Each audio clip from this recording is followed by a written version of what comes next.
আপনি কি সঠিক নিয়মে রিলস ভিডিও আপলোড করছেন? আমার তো মনে হয় না, যে কারণে এত ভালো কন্টেন্ট দেওয়ার পরেও আপনার ভিডিও রিচ হচ্ছে না, রিচ না হলে ভিউ আসছে না, ভিউ না আসলে ফলোয়ার্সও আসছে না, পাশাপাশি আপনার ভিডিও কিন্তু ভাইরালও হচ্ছে না। সো কিভাবে আপনি সঠিক নিয়মে রিলস ভিডিও আপলোড করবেন আজকের ভিডিওতে সেটা নিয়ে আলোচনা করব। বরাবরের মতোই আপনাদের সাথে আছি আমি হিমেল। মূল ভিডিওতে যাওয়ার আগে আপনাদেরকে একটা বিষয় দেখাই। এই যে দেখেন, আমার নতুন বই স্বপ্ন যখন অনলাইন ইনকাম বাজারে কিন্তু চলে আসছে। এই ভিডিওর অলরেডি কিন্তু সেল শুরু হয়ে গেছে। আপনারা বইটি কিনতে চাইলে আমার ভিডিও ডিসক্রিপশন বক্স অথবা ফার্স্ট কমেন্টে লিঙ্ক দেওয়া থাকবে, সেখানে ক্লিক করে সরাসরি কিনে ফেলতে পারেন। চলুন আর কথা না বাড়িয়ে মূল ভিডিও শুরু করা যাক। রিলস ভিডিও আপলোডের কাজটা কিন্তু আমি আপনাদেরকে একদম প্র্যাকটিক্যালি দেখাবো। তার আগে কিছু গুরুত্বপূর্ণ বিষয় আপনাদেরকে বলে দেই, সেগুলো না জানলে কিন্তু আপনি ভিডিও যত ভালো করে আপলোড করেন কোনো কাজে লাগবে না। কিছু বিষয় আপনাকে আগে জানতে হবে। নাম্বার 1, আপনি যে রিলস ভিডিওটা আপলোড করছেন সেটা মাস্ট বি 9:16 হতে হবে, কারণ 9:16কে ফেসবুকের এআই কিন্তু প্রেফার করে থাকে। আপনি চাইলে যে অন্য কোনো ফরম্যাটে করতে পারবেন না সেটা কিন্তু না, 1:1 করতে পারবেন, তারপর হচ্ছে 16:9 করতে পারবেন, যে কোনো রেশিওতে ভিডিও আপলোড করতে পারবেন। বাট মানুষ দেখে কমফোর্ট ফিল করে যেটা, এবং ফেসবুকের রোবট যেটাকে আসলে প্রায়োরিটিতে, সেটা হচ্ছে 9:16। সো আপনার ভিডিও বেশি করে রিচ পেতে হলে অবশ্যই 9:16 আপলোড করবেন। নাম্বার 2তে যে কাজটা করবেন সেটা হচ্ছে আপনার ভিডিওটা 4K বা অন্য কোনো রেজুলেশন না দিয়ে ফুল এইচডিতে আপলোড করবেন, অর্থাৎ 1080x1920 পিক্সেলে আপলোড করবেন। তাহলে ফেসবুকের রোবট এটাকে প্রায়োরিটি দিবে এবং আপনার ভিডিওটাতে ভিউ বেশি আসার পসিবিলিটি থাকবে। নাম্বার 3, আপনি যে ভিডিওটা এক্সপোর্ট করছেন সেটা MP4 ফরম্যাটে এক্সপোর্ট করবেন। MP4 ফরম্যাটটাকে সবচেয়ে বেশি প্রায়োরিটি দিয়ে থাকে ফেসবুকের রোবট। এছাড়াও আপনি MOV এই ফরম্যাটেও করতে পারেন, বাট সবচেয়ে প্রায়োরিটিতে রাখবেন আপনি MP4। আমি কিন্তু এইটাতেই আপলোড করি। নাম্বার 4, আপনার ফাইলের সাইজটা আপনি কত রাখবেন? হ্যাঁ, এটা আপনি 1GB মধ্যে সর্বোচ্চ রাখতে পারেন। 1GB হচ্ছে সর্বোচ্চ। আমি যে জিনিসটা সাজেস্ট করি সেটা হচ্ছে 100MB থেকে 200MBর মধ্যে রাখেন। এটার একটা টেকনিক্যাল ব্যাখ্যা আছে, সেটা যদি দিতে যায় অনেক সময় চলে যাবে, শুধু এটুকু মাথায় রাখেন। আপনি চেষ্টা করেন ভিডিওটা 100 থেকে 200MBর মধ্যে এক্সপোর্ট দেওয়ার জন্য, তাহলে এই ভিডিওটার রিচ কিন্তু বেশি পাবেন। আর রিচ বেশি পেলে আপনার কি আসবে? ভিউ আসবে। সো 100 থেকে 200 সর্বোচ্চ, আপনি যদি দরকারই হয় তাহলে 1GBতে চলে যাবেন, এর বেশি কিন্তু না। নাম্বার 5, ভিডিওর দৈর্ঘ্য আপনি অবশ্যই 15 সেকেন্ড থেকে 30 সেকেন্ডের মধ্যে ভিডিও লেন্থটা রাখবেন। তাহলে দেখবেন আপনি ভিডিওতে বেশি পরিমাণে রিচ পাচ্ছেন এবং ভিউ পাচ্ছেন। বাট আপনার যদি বিশেষ প্রয়োজন হয়, যেমন আমাদের বিশেষ প্রয়োজন অনেক সময় আমরা 60 সেকেন্ড বা 90 সেকেন্ড পর্যন্ত নিয়ে যাই, বাট সবচেয়ে বেশি রিচ পাওয়ার জন্য অবশ্যই আপনাকে 15 সেকেন্ড থেকে বা 30 সেকেন্ডের মধ্যে রাখতে হবে। নাম্বার 6-এ বলবো যে আপনি কত FPS-এ এই ভিডিওটা শ্যুট করবেন বা এই ভিডিওটা এক্সপোর্ট করবেন।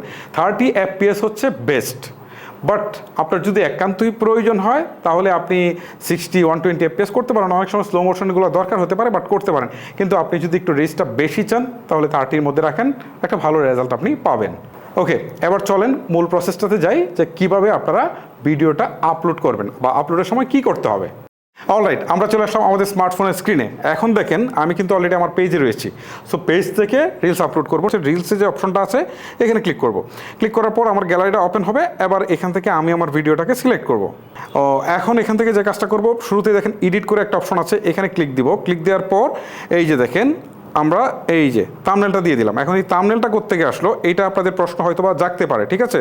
আমরা যখন ভিডিওটা এডিট করছিলাম শুরুতেই এই থাম্বনেলটা বসিয়ে দিয়েছিলাম। মানে একটা থাম্বনেল আমি ফটোশপে তৈরি করেছি, সেই থাম্বনেলটা শুরুতে বসিয়েছি 1 থেকে 2 সেকেন্ডের মধ্যে বসিয়ে এটা থাম্বনেলটা সহ ভিডিওটা এক্সপোর্ট দিয়েছি। এখন এই থাম্বনেলটা আমি এখানে সেট করতে পারছি, ঠিক আছে? সো আপনারাও এই কাজটাই করবেন। ভিডিওতে থাম্বনেলটা অনেক গুরুত্বপূর্ণ, যে কারণে আপনার ভিডিওর মধ্যে থাম্বনেলটা দিয়ে দিবেন। ওকে, 1 থেকে 2 সেকেন্ডের মধ্যে দিয়ে দিবেন। দিয়ে তারপর হচ্ছে এখান থেকে এই যে এভাবে আমি যেভাবে দেখালাম ঠিক এইভাবে হচ্ছে থাম্বনেলটা দিয়ে আপনারা সেভ করে দেবেন। প্রথমে হচ্ছে থাম্বনেল কাজটা হয়ে গেল। এখন হচ্ছে আপনার টাইটেল।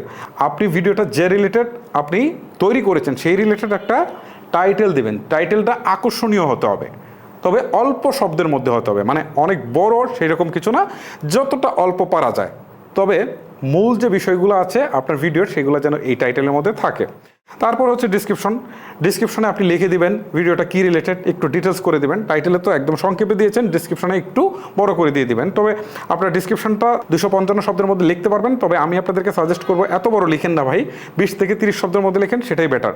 তবে টাইটেলে যে ওয়ার্ডগুলো দিয়েছেন সেগুলো যেন ডিসক্রিপশনে থাকে। ওকে, তারপরে হচ্ছে এখান থেকে অ্যাড টপিক। সো এখানে ক্লিক দেওয়ার পর এখান থেকে আপনারা কোন টপিকের উপরে ভিডিওটা তৈরি করেছেন সেটা আপনারা সিলেক্ট করে দিতে পারেন। ধরেন আমি এটা এনভায়রনমেন্টাল সায়েন্স দিয়ে দিলাম, ঠিক আছে, আমার ভিডিওটা এই রিলেটেড দিয়ে আমি সেভ করে দিলাম। তারপর লোকেশন, এটা চাইলে আপনি দিতেও পারেন, না দিলেও কোনো সমস্যা নেই। তারপরে হচ্ছে ক্রিয়েট প্লেলিস্ট ফ্রম ভিডিও, এই প্লেলিস্টটা আপনারা তৈরি করে দেবেন। আমি দেখাচ্ছি না প্লেলিস্টটা কীভাবে তৈরি করবেন। প্লেলিস্টটা কেন দরকার সেটা বলি। আপনি এই যে ভিডিওটা আপলোড করছেন, এইরকম ক্যাটাগরি কিন্তু আরও অনেক ভিডিও আপনার থাকতে পারে, ঠিক আছে। আপনি যদি প্লেলিস্টের মধ্যে এই ভিডিওটা দিয়ে দেন বা এই রিলেটেড যখন ভিডিওগুলো আপলোড করেন, তখন এই একই প্লেলিস্টের আন্ডারে যখন রাখেন, তখন এই ভিডিওগুলো সাজেস্টেড কিন্তু দেখায় বা রিকমেন্ডেশন দেখায়, তখন ভিডিওর ভিউজ কিন্তু বেশি আসে, ঠিক আছে। তারপরে হচ্ছে এখান থেকে শেয়ার টু গ্রুপ, এখানে যদি ক্লিক দেন, আপনার যদি কোনো গ্রুপ থাকে নিজের ক্রিয়েট করা বা কোনো গ্রুপে আপনি জয়েন হয়ে থাকেন, তাহলে ভিডিওটা পোস্ট করার সময় একই সাথে কিন্তু সেই গ্রুপেও কিন্তু আপনি এটাকে সাবমিট করতে পারেন, ঠিক আছে। এই হচ্ছে বিষয়, এখান থেকে ভিউজ বেশি আসবে। তারপর হচ্ছে ট্যাগ অ্যান্ড কোলাবোরেশন, ট্যাগটা কিন্তু অনেক ইম্পর্টেন্ট একটা ভিডিওর ক্ষেত্রে। ওকে, সো আপনারা এখান থেকে ট্যাগ দিয়ে দেবেন, ভিডিওটা যে রিলেটেড সেই রিলেটেড ট্যাগ কিন্তু আপনাদেরকে দিয়ে দিতে হবে। ওকে, সেই রিলেটেড ট্যাগ বলতে আমি আপনাদেরকে আরেকটু বলি যে মানুষ কী কী লিখে সার্চ করে খুঁজতে পারে সবগুলো ট্যাগে বসিয়ে দিবেন। তারপরে হচ্ছে ইনভাইট কোলাবোরেশন, ঠিক আছে, আপনি যদি কোনো প্রতিষ্ঠানের সাথে কোলাবোরেট করে ভিডিওটা আপনি পাবলিশ করেন, তাহলে কিন্তু তাদের সাথে এইটা কোলাবোরেশনটা করতে পারেন, ঠিক আছে। ওকে, তারপরে এইখান থেকে নিচের অপশনটা হচ্ছে শেয়ার টু চ্যানেল। ওকে, আপনারা তো জানেন যে আমরা এই ভিডিওগুলো কিন্তু আমাদের চ্যানেলে শেয়ার করতে পারি, ঠিক আছে। সো যদি শেয়ার করতে চান তাহলে অবশ্যই আপনারা শেয়ার করে দিবেন। আর যদি এখানে কোনো পোল দিতে চান পোল দিয়ে দিবেন, বা কোনো মেসেজ যদি অ্যাড করতে চান সেটাও আপনারা করে দিতে পারেন। আমি এখানে কোনোটাই করছি না, জাস্ট আপনাদেরকে দেখাচ্ছি। তারপরে অপশনটা হচ্ছে create a shorter version of the reels, মানে এটা হচ্ছে যখন আপনি ফুল ভিডিও আপলোড করছেন, ঠিক আছে, তখন এটা কাজে লাগবে। তখন এটাতে ক্লিক দিয়ে আপনি যখন এটা ঠিক চিহ্নটা তুলে দিবেন, ঠিক আছে, দিয়ে আপনি যখন ডান করে দিবেন, দিয়ে যখন আপনি নেক্সটে চলে যাবেন, তখন এই ভিডিওটা ফুল ভিডিও হিসাবে আপলোড হবে, পাশাপাশি হচ্ছে এটা রিলস হিসাবেও কিন্তু এটা আপলোড হবে, ঠিক আছে। আমরা যেহেতু রিলসই আপলোড করছি, সো এটা দেওয়ার দরকার নেই, এটা হচ্ছে ফুল ভিডিওর ক্ষেত্রে।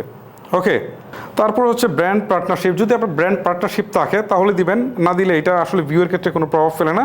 তারপর হচ্ছে আর্ন মানি, যদি আপনার মনিটাইজেশন চালু থাকে, ঠিক আছে, তাহলে দেখবেন যে মনিটাইজেশনগুলো কন্টেন্ট মনিটাইজেশন আছে কিনা বা স্টার আছে কিনা এগুলো একটু চেক করে দেখবেন, ঠিক আছে।